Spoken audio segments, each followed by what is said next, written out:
တင်းရဲ့ကလေးမွေးဖွားလာတာကိုဂုဏ်ယူပါတယ်။အိမ်ပြန်ချိန်နီးလာပြီဖြစ်လို့တင်းအိမ်ပြန်ဖို့ပြင်ဆင်နေစဉ်အတွက်အထောက်အကူဖြစ်စေဖို့ဗီဒီယိုတိုလေးတစ်ပုဒ်ပြုလုပ်ထားပါတယ်။ဤဗီဒီယိုကိုတင်းလိုချင်သလောက်မြည်သည့်အချိန်မဆိုကျွန်ုပ်တို့၏ website သို့မဟုတ် Facebook စာမျက်နှာတွင်ပြန်လည်ကြည့်ရှုနိုင်ပါသည်။မင်္ဂလာပါကျွန်တော်နာမည်ကဝင်းဒီဖြစ်ပြီးတင်းအိမ်ပြန်ဖို့ပြင်ဆင်နေစဉ်အခုညီပေးဖို့ဒီမှာရှိပါတယ်။တင်းအိမ်ပြန်ဖို့ဖိတ်လှုပ်ရှားနေပြီးအင်ဂျင်စင်စိတ်အရန်ရှိမယ်လို့ယုံကြည်ပါတယ်။ဒါပေမဲ့ကျေးဇူးပြု၍သတိပြုပါလုပ်ငန်းစဉ်အဆင်ပြေစွာဖြစ်အောင်တင်းအတွက်မိခင်ဆောင်ရှောက်သူကလုပ်ရမယ့်အရာတွေရှိပါတယ်။ကျွန်ုပ်တို့ဌာနကအလုပ်များတက်တဲ့နေရာဖြစ်လို့အခြားမိန်းကလေးတွေကိုပါစောင့်ရှောက်နေရတာကြောင့်အချိန်ယူနိုင်ပါတယ်။တင်းရဲ့ကိုယ်ရဲ့ကျန်းမာရေးအခြေအနေကအိမ်ပြန်ဖို့လုံလောက်တာအရေးကြီးပါတယ်။စိတ်အဝန်းကိုတွေးဖို့မလိုအပ်တဲ့အခါလည်းရှိပါတယ်။ဒါပေမဲ့လိုအပ်ရင်တော့မနက်ပိုင်းဝတ်စုံစစ်ဆေးတဲ့အချိန်မှာပဲဖြစ်တတ်ပါတယ်။မိခင်ဆောင်ရှောက်သူတွေကတင်ကလေးကိုနှိုးတိုက်နိုင်တာကိုသိကျင်ကြပါတယ်။တင်ကနှိုးတိုက်မယ်ဆိုရင်တင်ရဲ့နှိုးတိုက်နေရချထားမှုနဲ့ကလေးကနှိုးတက်နည်းကိုကျွန်ုပ်တို့ကညွှန်ပြနိုင်ဖို့အရေးကြီးပါတယ်။ဒါကြောင့်တင်ကအစကတည်းကအောင်မြင်စွာစတင်နိုင်ပြီးနှိုးတုံနာခြင်းလိုမျိုးပြဿနာတွေကိုလည်းလျော့နေစေမှာပါ။နိုးမုံတိုက်ရှင်သူတွေအတွက်လည်းနိုးမုံပြုလုပ်နည်းကိုလုံခြုံစွာလုပ်နိုင်အောင်ညွှန်ပြပေးပြီးနိုးတိုက်ပေးတဲ့နီလန်းအကောင်းဆုံးအကြံဉာဏ်တွေကိုလည်းပေးနိုင်ဖို့အရေးကြီးပါတယ်။အကောင်းဆုံးကတော့တင့်ကလေးအတွက်မွေးကင်းစစစ်ဆေးမှုကိုအိမ်ပြန်ခါနီးခံယူသင့်ပါတယ်။အိမ်အမြန်စောင့်ထုတ်ခွင့်ယူမယ်ဆိုရင်မွေးဖွားပြီး82နာရီအတွင်းပြန်လည်ဆေးရုံကိုလာပြီးစစ်ဆေးမှုကိုစီစဉ်ပေးနိုင်ပါတယ်။တခါတလေမှာတော့ဒေသခံလူထုထဲမှာလည်းပြုလုပ်နိုင်ပါတယ်။မွေးကင်းစကလေးတွေမှာနာကြားစစ်ဆေးမှုလည်းလိုအပ်ပါတယ်။ဒါကိုမကြာခဏကျွန်ုပ်တို့ရဲ့နာကြားစစ်ဆေးသူတွေကလီလာခရမ်းရောင်ယူနီဖောင်းနဲ့ဝတ်ဆင်ပြီးဝက်ပေါ်မှာပဲပြုလုပ်ပါတယ်။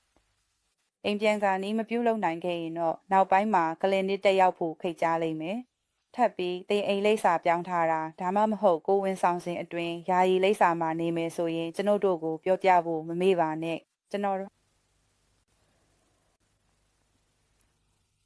တင်ကလေးမွေးဖွားပြီးအိမ်ပြန်မယ်ဆိုတာတည်တဲ့လူတိုင်းကိုအသိပေးပါမယ်။ဒါမှကနဲ့ကျမကြီးအကြံပေးလဲပါဝင်ပါတယ်။အဲဆောက်ရှောက်မှုကိုဒေသခံလူထုအလဲအလက်ဈေးဖွားသူတွေကပြန်လည်ဆောက်ရှောက်ပေးပါမယ်။မွေးဖွားပြီးနောက်တင့်နေရာဒေသနဲ့တင့်ဆောက်ရှောက်မှုလိုအပ်ချက်ပေါ်မူတည်ပြီးဖုံးခေါ်ဆိုမှုတစ်ခုဒါမှမဟုတ်အိမ်လာလဲပတ်မှုတစ်ခုရရှိပါလိမ့်မယ်။တင့်ကိုဈေးဖွားသူကဆက်သွယ်မထားသေးဘူးဆိုရင်တင့်ထုတ်ပေးခြင်းနောက်တစ်နေ့ညနေ4 နာရီထိမဆက်သွယ်ရင်ဖိန်အဝရကိုဆက်သွယ်ပါ။တင်းဒေတာခံဆေးဖွားသူကမွေးဖွားပြီးနောက်ဆောင်းရှောက်မှုကိုဆက်လက်ညှိနှိုင်းပေးပါမယ်။ပုံမှန်အားဖြင့်10ရက်အထိဖြစ်ပေမဲ့မွေးဖွားပြီး28ရက်အထိအကြံဉာဏ်ပေးဖို့ဆက်လက်ရရှိနိုင်ပါတယ်။တင်းကျန်းမာရေးအကြံပေးကလည်းဆေးရုံမှထွက်ပြီးနောက်ရက်အနည်းငယ်အတွင်းတင်းကိုဆက်သွယ်ပါမယ်။မွေးဖွားမှုမှတ်ပုံတင်ခြင်းတင့်ကလေးမွေးဖွားမှုကိုမှတ်ပုံတင်ရန်ရက်40နှစ်သို့သတင်းပတ်6ရက်အချိန်ရှိပါတယ်။ဒါကို Hargate မှာဖြစ်စေအကမှာရှိတဲ့မှတ်ပုံတင်ရုံတစ်ခုမှာဖြစ်စေပြုလုပ်နိုင်ပါတယ်။အိမ်တော်ရေးအခြေအနေပေါ်မူတည်ပြီးမိဘ2ဦးစလုံးမှတဦးတယောက်မှမှတ်ပုံတင်နိုင်သလိုမိခင်2ဦးထဲမှလည်းမှတ်ပုံတင်နိုင်ပါတယ်။မွေးဖွားမှုမှတ်ပုံတင်ရန်ချိန်ဆိုမှုကိုကြိုတင်မှယူရပါမယ်။မွေးဖွားမှုမှတ်ပုံတင်ခြင်းမပြုလုပ်ပါကဒဏ်ကြေးကြီးပေးချေရန်ဖြစ်နိုင်ပါတယ်။တင့်ကလေးကိုကပစေးတန်းမှာလည်းအမြန်ဆုံးမှတ်ပုံတင်ပေးပါ။မှတ်ပုံတင်ရန်ခရကုတ်ကိုအသုံးပြုပါမွေးပြီးနောက်ကျန်းမာရေးကအရေးကြီးပါတယ်မိသားစုဖြစ်စေမိတ်ဆွေများဖြစ်စေတဲ့အနားမှာထောက်ခံပေးမဲ့လူစုလူဝေးတစ်ခုရှိတာလည်းအလွန်အရေးကြီးပါတယ်မွေးဖွားပြီးကလေးငယ်တဦးရှိတာကစိတ်ခံစားမှုအရာနဲ့ပင်ပန်းစရာကာလတစ်ခုဖြစ်နိုင်တာကိုသတိထားပါဟော်မုန်းပြောင်းလဲမှုနဲ့ပင်ပန်းနွမ်းနယ်မှုကြောင့် baby blues ဖြစ်တာကတာမန်အရာပါဒါပေမဲ့တင်းကိုစိတ်ကြရောစိတ်တက်ကြနေတယ်လို့ခံစားရရင်တစုံတစ်ယောက်ကိုပြောပြပြီးအကူအညီတောင်းဖို့အရေးကြီးပါတယ်။မွေးပြီးနောက်ကျန်းမာရေးစစ်ဆေးမှုကိုတင်းကဖနဲ့စီစဉ်ဖို့သတိရပါ။ဒါကိုတာမန်အားဖြင့်တင်းကလေးမွေးပြီး6ပတ်မှ8ပတ်အတွင်းပြုလုပ်ကြပါတယ်။ကလည်း6ပတ်အရွယ်ကလေးစစ်ဆေးမှုကိုဒီအချိန်မှတင်တပြိုင်နက်တည်းပြီးမြောက်စေပါလိမ့်မယ်။နောက်ဆုံး3နှစ်အတွင်းစမီးရစစ်ဆေးမှုမလုပ်ရသေးဘူးဆိုရင်တင်းအသက်25ကျော်နေပြီဆိုရင်ဆေးကမ်းမှာစီစဉ်စစ်ဆေးပါယခုအချိန်မှာတင့်မိမအထောက်ထားရွေးချယ်မှုတွေကိုလည်းစဉ်းစားဖို့လိုပါတယ် လိန်ဆက်ဆံရေးကတင်းစိတ်ထဲမှာနောက်ဆုံးအကြောင်းအရာဖြစ်နေပေမဲ့ငွေပြီး3ဘက်အတွင်းမှာတော့ကိုဝင်ရနိုင်တာမို့နို့တိုက်နေတော့လဲမိမအထောက်ထားအကြောင်းစဉ်းစားဖို့အရေးကြီးပါတယ်။သင်ရွေးချယ်မှုတွေကိုကျန်းမာရေးပညာရှင်နဲ့ဆွေးနွေးပါအရင်ကသုံးနေခဲ့တဲ့မိမအထောက်ထားမျိုးစားကယခုအချိန်မှာတင့်တော်မယ်မတင့်တော်မယ်မသေးချာနိုင်ပါဘူးအထူးသဖြင့်နို့တိုက်နေပါကမိခင်အများစုသည်ငွေဖွားပြီးနောက်ပြဿနာမရှိဘဲပြန်လည်သက်သာလာကြသည်သို့တော်ဖြစ်ပေါ်နိုင်သည့်အရေးကြီးသောပြဿနာများကိုသတိပြု၍တင်းတော်သောကူးတောက်မှုကိုချက်ချင်းရောက်ယူရန်အရေးကြီးပါသည်အောက်ပါပြဿနာများထဲမှတစ်ခုခုရှိပါကသင်နည်းခင်ဆရာမသို့မဟုတ်တရားဆက်တကူဆက်သွယ်ပါ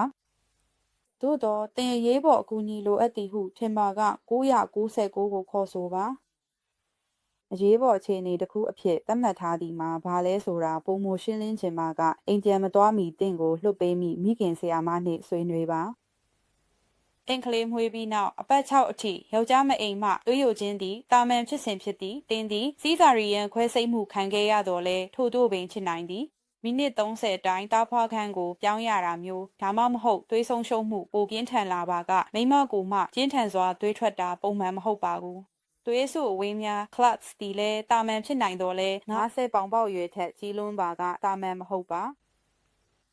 သင်သည်မအစင်မပြေဖြစ်နေသည်ဥပမာအပူချိန်မြင့်ခြင်းကိုပူနာခြင်းသို့မဟုတ်တုပ်ကွေးတုံခြင်းနှလုံးခုန်နှုန်းမိနစ်တရကြော်မြန်ခြင်းရင်ပတ်နာခြင်းသို့မဟုတ်အသက်ရှုခတ်ခြင်းခြေထောက်တစ်ဖက်သို့မဟုတ်နှစ်ဖက်လုံးတွင်ခြေသလုံးနာခြင်းပရာစီတမောတောက်လဲမတက်တာသောခေါင်းကိုက်အလွန်ပြင်းခြင်းမနှံ့တာသောယောက်ျားမအိမ်မှအရေးထွက်ခြင်းသို့မဟုတ်အနာမပြန်သက်တာခြင်းရင်သားပေါ်တွင်နေပြီးနာကျင်သောနေရာများရှိခြင်းတို့ဖြစ်ပါက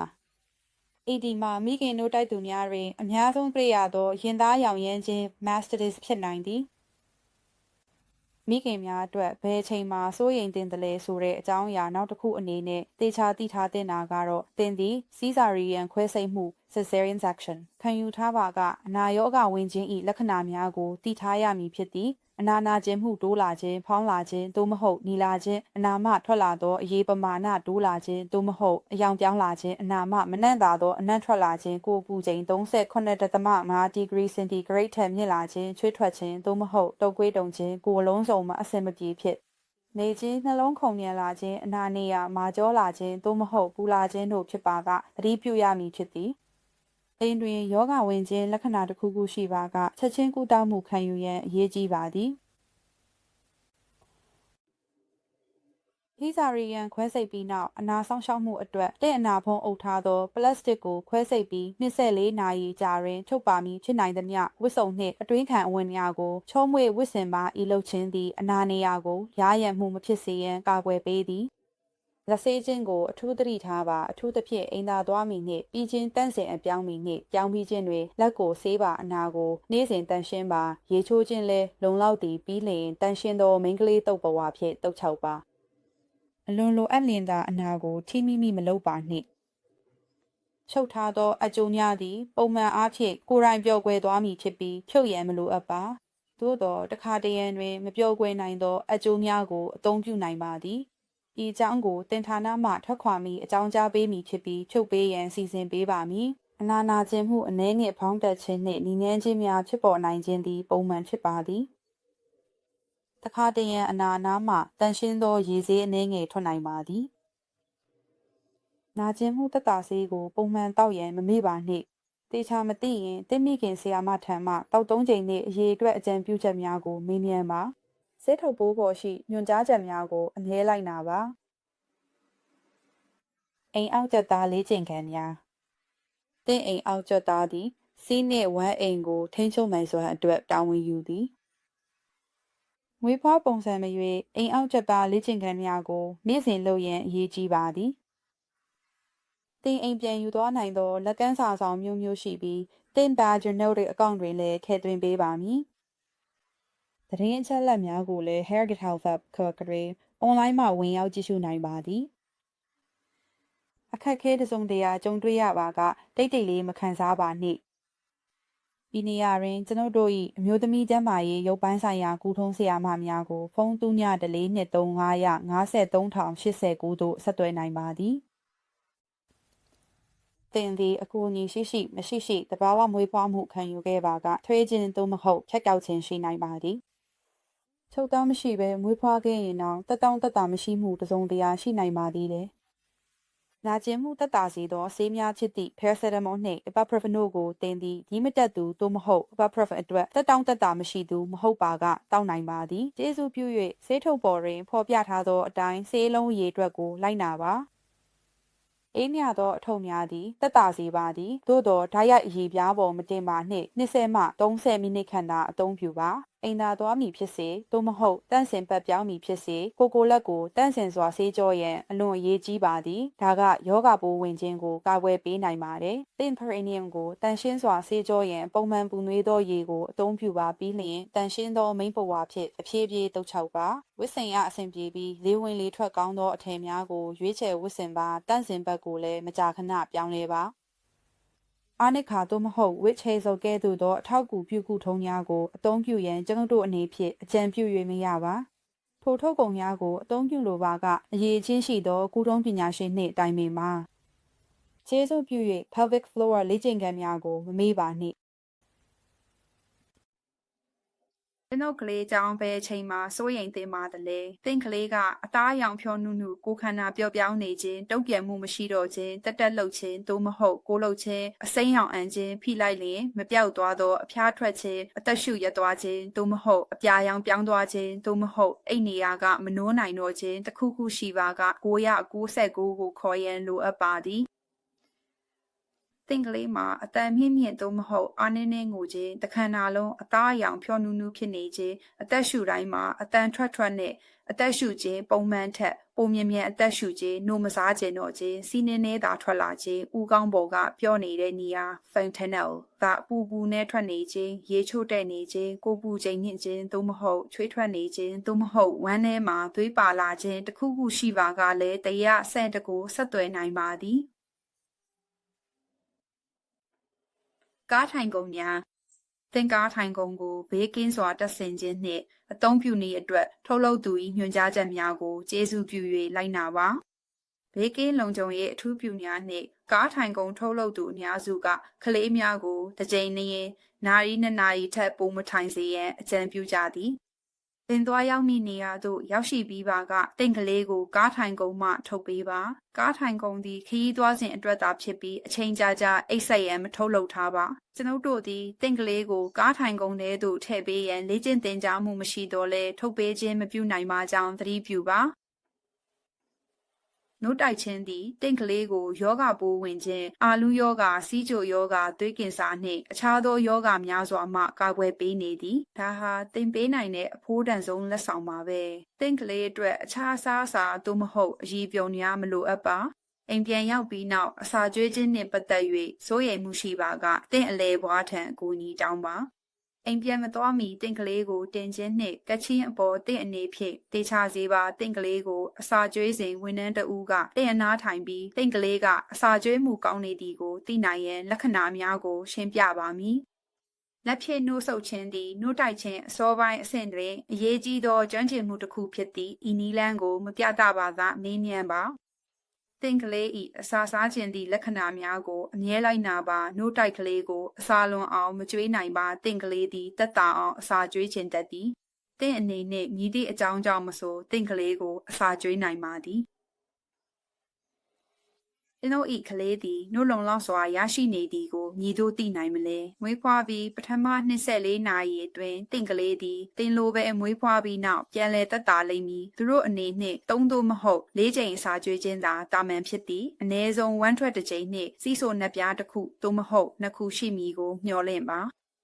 ဒုတိယနေ့မှစ၍ကလေးအများစုသည်မကြာခဏအစာစားလေးရှိတော်လဲဤသည်အမြဲတမ်းတိတိကျကျမဖြစ်နိုင်ပါ24နာရီအတွင်းတင့်ကလေးသည်အစာကျွေးခြင်း10ကြိမ်ထက်နည်းပါကတိတ်အိမ်မွေးဆရာမနှင့်ဆွေးနွေးပါတင့်ကလေးသည်24နာရီအတွင်းဝမ်းထွက်ခြင်း2ကြိမ်ရှိတင်ပြီးအစာပိုင်းတွင်အနက်ရောင်ဖြစ်ပြီးနောက်ပိုင်းတွင်အစိမ်းညိုရောင်သို့ပြောင်းသည်၄ရက်မြောက်နေ့တွင်အဝါရောင်သို့ပြောင်းသွားပါလိမ့်မည်စီးဆိုသည့်နှက်ပြားအရေအတွက်သည်နေ့စဉ်တိုးလာသည်နိုင်ရက်မြောက်နေ့တွင်စီးဆိုနှက်ပြား5ခုသို့မဟုတ်6ခုရှိနိုင်သည်တင့်ကလေးကို3ရက်မြောက်နေ့တွင်4ကြိမ်တိုင်းမှာကလေး4ကြိမ်လျော့သွားခြင်းတာမန်ဖြစ်သည်တ တခါတလေကလေးများသည်ညှော်လင့်ထက်အလေးချိန်လျော့နိုင်သည်ထို့သောဖြစ်လျင်တင့်အိမ်မွေးဆရာမသည်တင့်နှင့်အတူအစာကျွေးမှုအစီအစဉ်ချမှတ်မည်ထောက်ခံမှုအိမ်သည် National Breastfeeding Helpline ကို0330301212သို့ဖုန်းခေါ်၍အကြံဉာဏ်ရယူနိုင်ပါသည်တင့်နယ်မြေရှိထောက်ခံမှုအဖွဲ့များအကြောင်းတင့်အိမ်မွေးဆရာမသို့မဟုတ်ကျန်းမာရေးအကြံပေးထံမေးမြန်းနိုင်ပါသည်သို့မဟုတ်ကျွန်ုပ်တို့၏ကလေးစာကျွေးမှုဆိုင်ရာအိမ်မွေးဆရာမဂျိုအကိုကို3923505629သို့ဆက်သွယ်နိုင်ပါသည်ကလေးများအတွက်ပုံမလုံးကြုံသောအိတ်ဆက်မှုတင့်ကလေးကိုအိတ်ဆက်စဉ်အမြဲတမ်းကြောပေါ်မှာထားပေးပါ1992ခုနှစ် back to sleep လှုပ်ရှားမှုမှစ၍ကလေးငယ်များရုတ်တရက်တည်ဆုံမှုနှုန်းသည်89လျော့နည်းသွားခဲ့ပါသည်တင့်ကလေးအတွက်တန်ရှင်းပြီးလုံခြုံသောအိတ်ဆက်ရာနေရာကိုတင်နဲ့တူတူအခန်းထဲမှာပေးပါကြပြားပြားတည်ငြိမ်သောအိယာတစ်ခုညှောက်ထားခြင်းသို့မဟုတ်ချောမွေးအိယာအပိုင်းများမပါခေါင်းချုံဒူဗအိယာဘေးက Fitness အိတ်ဆက်နေရာညွှန်ပြသူများသို့မဟုတ်ပျော့ပြောင်းသောအယုတ်များမပါစေရတင့်ကလေးဤခေါင်းကိုအဖုံးမဖြစ်အောင်တေချာစေပါတင့်ကလေးကိုစစ်လိတ်ခိုးကင်းစင်အောင်ထားပါမွေးဖွားမီနှင့်မွေးဖွားပြီးနောက်စစ်လိတ်ခိုးထဲတွင်ရောက်ရှိနေသောကလေးများသည်စစ်တဖြစ်နိုင်ခြေပုံမမြင့်မာသည်နို့တိုက်ပါအနည်းဆုံး2လကြာနို့တိုက်ပေးထားသောကလေးများတွင်ဆေးတစ်ဖြစ်နိုင်ခြေတဝက်လျော်နေသည်အိယာမျှဝေခြင်းကိုပုံမိုလုံးကြုံစွာပြုလုပ်ပါမိဘအချို့ကသူတို့ကလေးနဲ့အတူအိယာမျှဝေဖို့ရွေးချယ်ကြတယ်ပင်တို့မဟုတ်တင့်အဖော်ကဆေးလိပ်တောက်သူဖြစ်ပါကမကြသေးမီကအရက်တောက်ထားပါကသို့မဟုတ်အိတ်ငိုက်စေမဲ့ဆေးဝါးတစ်ခုခုတောက်ထားပါကသို့မဟုတ်တင့်ကလေးသည်ကိုဝင်38ပတ်မပြည့်ခင်မွေးဖွားထားသူဖြစ်ပါကသို့မဟုတ်ကို4ချိန်နဲ့1.5ကီလိုဂရမ်အောက်ရှိပါကအိယာမျှဝေမလုပ်ပါနှင့်ဆိုဖာနဲ့လက်တင်ကလထိုင်တွေမှာအိပ်ပျော်သွားတာကအမြဲတမ်းအနေရရှိပါတယ်အိပ်ပျော်သွားနိုင်တယ်လို့ခံစားရရင်လုံခြုံတဲ့နေရာကိုရွှေ့သွားပါနောက်ထပ်သိရှိလိုပါက Lullaby Trust website သို့တွားရောက်ကြည့်ရှုနိုင်ပါသည်အစောပိုင်းဖွံ့ဖြိုးတိုးတက်မှုမွေးဖွားတစ်ကလေးများသည်မိဘများအနီးတွင်ရှိရန်အလွန်လိုအပ်မှုကြီးကြီးရှိကြသည်ဒါကြောင့်ပဲသူတို့အတွက်လုံခြုံမှုနှင့်ချစ်ခင်မှုကိုခံစားနိုင်စေသည်ကလေးများသည်လုံခြုံမှုကိုခံစားရသည့်အခါ oxytocin ဟုခေါ်သောဟော်မုန်းတစ်မျိုးကိုချွတ်ထုတ်သည်ဤဟော်မုန်းသည်ကြီးထွားနေသောအုံနောက်အတွက်ဓမြေဩဇာကဲ့သို့လှုပ်ဆောင်ပေးသည်သင်ကလေးကိုကိုင်းဆောင်ခြင်းပြုံးပြခြင်းနှင့်စကားပြောခြင်းတို့သည်လည်းသင်အတွက် oxytocin ကိုချွတ်ထုတ်စေပြီးအင်းဒီပင်ကိုတင်းငိမ်ပျော်ရွှင်စေသည်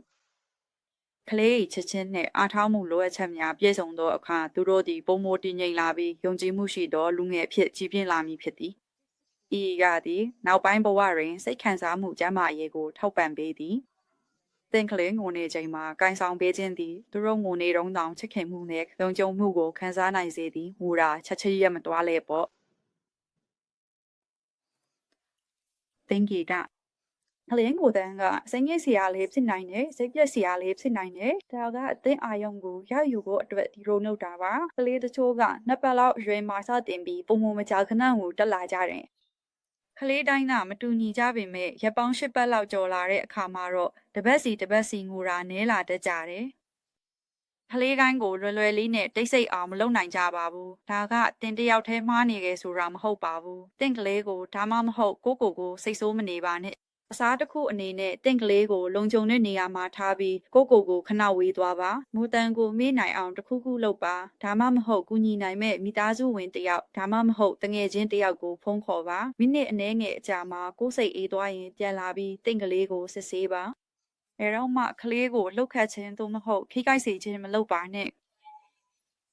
အရေးပေါ်အကူအညီလိုအပ်ပါကနိုင်ငံတော်ဝန်အရေးပေါ်ဖုန်းလိုင်း3452 8669ကိုဆက်သွယ်နိုင်ပါတယ်ကိုဝန်ဆောင်ခြင်းနှင့်မွေးဖွားခြင်းပြန်လည်ဆွေးနွေးသည့်အစည်းအဝေးများတင်ကိုဝန်ဆောင်မှုသို့မဟုတ်မွေးဖွားမှုအတွေ့အကြုံနဲ့ပတ်သက်ပြီးမေးချင်တာရှိပါသလားအတွေ့အကြုံရှိတဲ့မွေးဖွားရသူနဲ့ဆွေးနွေးခြင်းပါသလားနောက်ထပ်ကိုဝန်ဆောင်ဖို့အစီအစဉ်မယ်ဆိုရင်မေးမြန်းချင်တာရှိပါသလားနောက်ထပ်အထောက်ပံ့ရဖို့လမ်းညွှန်ပေးခြင်းသလားကျေးဇူးပြု၍ကိုဝန်ဆောင်မှုနှင့်မွေးဖွားမှုပြန်လည်ဆွေးနွေးနိုင်သောဝန်ဆောင်မှု Pregnancy and Birth Revisited Service တွင်အချိန်ယူစရင်သွင်းပါဤဝန်ဆောင်မှုသည်မွေးဖွားရသူဦးဆောင်ပြီးဆွေးနွေးစဉ်းစားနိုင်မဲ့အခွင့်အလမ်းတစ်ခုဖြစ်ပါတယ်။သင်အတွက်လုံခြုံရိုးဝှက်နေရတစ်ခုဖြစ်ပြီးမွေးဖွားရတွင်ပါဝင်သူများလည်းသင်ကိုလိုက်ပါလာနိုင်သည်။ဤဆွေးနွေးပွဲများကိုမွေးဖွားရသူနှင့်အတူမိခင်ဆောင်ရှောက်မှုစေကမ်းတွင်တပတ်ခြားသောတောက်ကြနေခြင်းပါသည် အင်ဒီမြည်သည့်အဆင့်တွင်မဆိုကိုယ်တိုင်ဤဝန်ဆောင်မှုကိုဆက်သွယ်နိုင်ပြီးတင်ကလေးအသက်6ပတ်ပြည့်သည့်နှင့်အပြိုင်နက်ချင်းဆိုမှုကိုပေးအပ်ပါမည်စည်ရင်းသွင်းရန်အောက်ပါလင့်ကိုနှိပ်ပါ Harrogate Digital ကိုဝန်ဆောင်မှုမိတ်ဆွေများနှင့်မိသားစုစမ်းသပ်မှုသိမြင်များမှာအရေးကြီးပါတယ်သင်ခန်းစားရသောပြုစုဆောင်ရှောက်မှုအရေးအသွေးပေါ်တုံးသက်ချက်များကိုကျွန်ုပ်တို့တန်ဖိုးထားပြီးအင်းဒီဝန်ဆောင်မှုများကိုစောင့်ကြည့်တိုးတက်အောင်ကူညီပေးပါသည်နောက်ထပ်သတင်းချက်လက်များနှင့်သိမြင်များကိုမျှဝေရန်ခက်ကုတ်ကိုစတင်လုပ်ပါ Harrogate Maternity Voice Partnership ဖမဟိသည်ဝန်ဆောင်မှုအသုံးပြုသူများနှင့် professional များပူးပေါင်းပြီးကျေးဇူးပြု၍ area အတွင်းကိုဝန်ဆောင်မှုအသုံးပြုသူများအတွက်သတင်းချက်လက်များစုဆောင်းကာဒေတာထံကိုဝန်ဆောင်မှုများကိုဖွံ့ဖြိုးတိုးတက်အောင်လှုပ်ဆောင်နေသောမိတ်ဆွေများအဖွဲ့တစ်ခုဖြစ်သည်ဒါကိုကျွန်တော်တို့လုပ်ရခြင်းမှာတင့်အတန်ကအရေးကြီးလို့ပါပဲတင်းတွေ့ကြုံတွေကိုကြားချင်ပါတယ်အပြုသဘောအရာအလုံးကိုဂုဏ်ပြုပြီးဆက်လက်တည်ဆောက်နိုင်ဖို့တိုးတက်စေရမယ့်နေရာတွေကိုလည်းအတိအမှတ်ပြုကာလှုပ်ဆောင်သွားခြင်းပါတယ်သုံးသက်ချက်ပေးချင်တာဖြစ်စေကျွန်တော်တို့အဖွဲ့နဲ့ပူးပေါင်းချင်တာဖြစ်စေကျွန်တော်တို့ရဲ့လူမှုမီဒီယာများသို့မဟုတ် website မှာတဆင့်ဆက်သွယ်နိုင်ပါတယ်အိမ်ပြန်ချိန်ရောက်ပါပြီတင်ဘာဂျာနို့စ်နဲ့အနီရောင်စာအုပ်ဆက်သွယ်ရန်ဖုန်းနံပါတ်များလိုအပ်ပါကအိမ်ပြန်ယူသွားရမယ့်စေဝါများကိုရရှိထားကြောင်းသေချာစစ်ဆေးပါဤဗီဒီယိုကိုယခုအခါပြန်ကြည့်နိုင်တယ်လို့ကျွန်တော်တို့၏ Trust website တွင်လည်းရှာဖွေနိုင်ပါသည်မေးခွန်းတစ်စုံတရာရှိပါကတွားခွင့်ရမည်တင့်အလဲဘွားထံမေးမြန်းပါကျွန်တော်တို့၏ဝန်ဆောင်မှုအပေါ်သုံးသက်ချက်များကိုတန်ဖိုးထားပါသည်အချိန်ရပါကမိသားစုနှင့်မိတ်ဆွေများအတွက်မေးလွှာကိုခေတ်ဆွတ်ပေးပါHarrogate မြည်ရဌာနမှလူတိုင်းကနေထပ်မံဂုဏ်ပြုပါတယ်တင့်ကလေးအသစ်နဲ့ပျော်ရွှင်ပါစေကျွန်ုပ်တို့ရဲ့ discharge video ကိုကြည့်ရှုသည့်အတွက်ကျေးဇူးတင်ပါတယ်